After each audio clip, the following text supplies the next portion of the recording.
Hi, Palmer. It's Mr. Morley, your teacher librarian here. Today I want to talk about creating PowerPoint presentations. I know a lot of you are preparing for science fair, and I know a lot of you are working on presentations or will be working on presentations for your courses. And I want to talk about how to avoid creating presentations like the one you see in front of you. Death by PowerPoint. This is a terrible slide. I think we can all agree on that. Way too much text, bullet points that don't seem to make sense, comments that state the obvious, text that overwrites a picture that is so hard to read it makes the audience eyes go cross-eyed. It's just bad. And then think of all the damage that could be done with transitions and so on. I think rather than getting all up in your face with a slide like this, it's much better to create what I call a SPARS presentation. And the psychology on presenting agrees with me, which is why the subtitle for this is Presentation Psychology 101. I'm going to walk you through the SPARS of SPARS, and hopefully this will result in some better presentations. Okay, let's start. The first S in SPARS is structure. The human brain loves structure because structure helps reduce our cognitive load.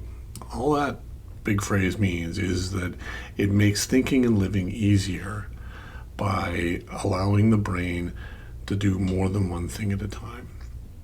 And structure in a presentation is really helpful because it does at least three important things. First and foremost, when you have a structured presentation, it means that we're telling our audience ahead of time that we've planned this presentation with them in mind. It means that they know we've created something for them in a thoughtful manner. Second, it helps make it easier for them to identify and remember what is important. So it increases retention by reducing the cognitive load. It increases the audience's ability to think about and retain information. And third, which may not be quite so obvious, is that when we do these two things, make it easier to remember, make it easier to think about things, we actually engage our audience more. We've shown them that we care about their experience of the presentation, and that our communication is going to be designed to help them enter into and engage with the materials. So that's why structure is such an important starting point. Think about how you're going to structure your presentation. The P stands for purpose. Audiences are willing creatures, and they will give you free attention, but they'll give it to you if they have a sense of what your purpose is. So you need to be upfront and clear. You need to give them a stated purpose to help your audience and let them know that what you have to say is important, not just for you, but for them as well. What's the audience going to get out of giving you their attention for however long your presentation is?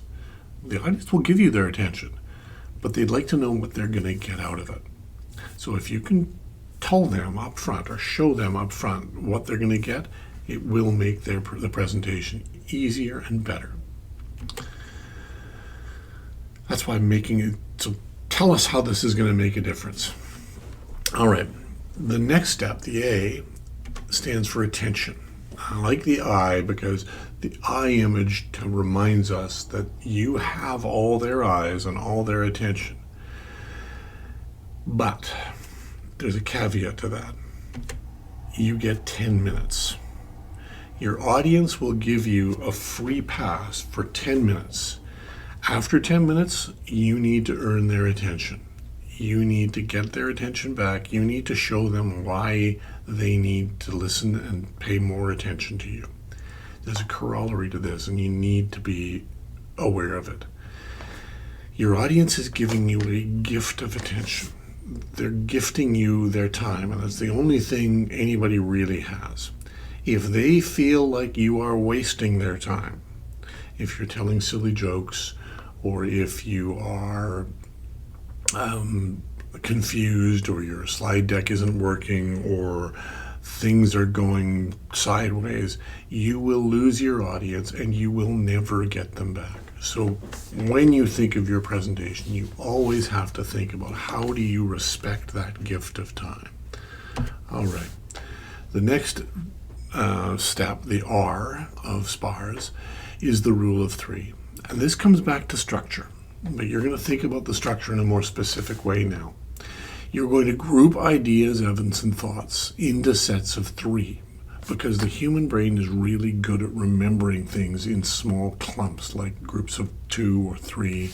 5 is really big, but 3 is a good number to remember. So if you have one main idea, then 3 supporting ideas is okay. If you have one piece of evidence, explaining it in 3 ways may help them. But by categorizing your information, by organizing things into clusters of 3, it helps the audience to categorize the information. It helps them to see the relationship to the structure, and that results in increased retention of your ideas. All right, the last step here is the element of story. In truth, even though we like to think we're logical people, logical beings, facts don't sell things, but stories people can relate to do. If you can connect with your audience by using stories, you bring out their emotions, because that's really what stories do. Stories help us to feel for a character or several characters. And in feeling for them, we identify with them, we connect with them, and we enter into the story. And that engages us, and that makes us more willing to give more of our attention, but also helps us to remember. Emotion is powerfully tied to memory. In particular, positive emotions help your audience engage with you much more than negative emotions do. Negative emotions may drive a memory, but they don't create a positive association with you, the teller, the storyteller. So if you use positive emotions, that will help to bring connections to your character, bring connections to your presentation, and increase the opportunity for you to build those connections and build the memories that are going to help your audience retain what you're talking about. So what's the process here? First of all, you're going to tell your story. You're not going to tell the story of the data. You're not going to tell the story of whatever. You're going to tell your story about your exploration. And to do that, really, you need to begin offline. Computers are great tools, but computers do not contain ideas. Computers do not contain empathy or irony or humor. Computers are bits and bytes. They don't do more than that.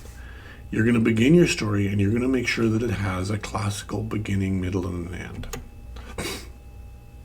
And that sounds really obvious, but you do need to make sure that the beginning, the middle, and the end is just like the short stories you read in grade 8 and grade 9.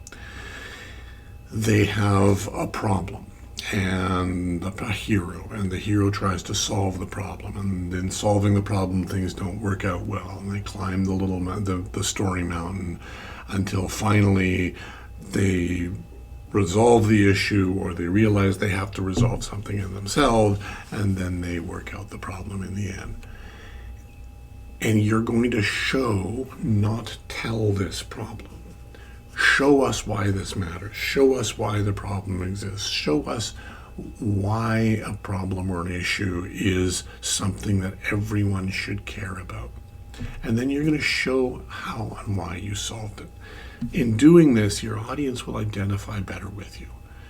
And that will make you stand out from all the other people who are still doing death by PowerPoint. And that will help you in your work. All right, what's the key takeaway from this? What do I want you to take away from the SPARS presentation? It's this. When you're thinking about your presentation, you're going to focus on the message the audience is going to take away. The message, not the medium. The technology is there to help you, but it shouldn't be the star of the show. And you're not the star of the show either. People shouldn't go away from your presentation thinking, wow, that presenter was really good. I have no idea what they talked about. They should go away thinking that was a really great idea and the presenter was wonderful. Okay, I'm going to leave it there. I'll talk later about, or talk another time about how to build the actual slides. Thanks for listening, guys.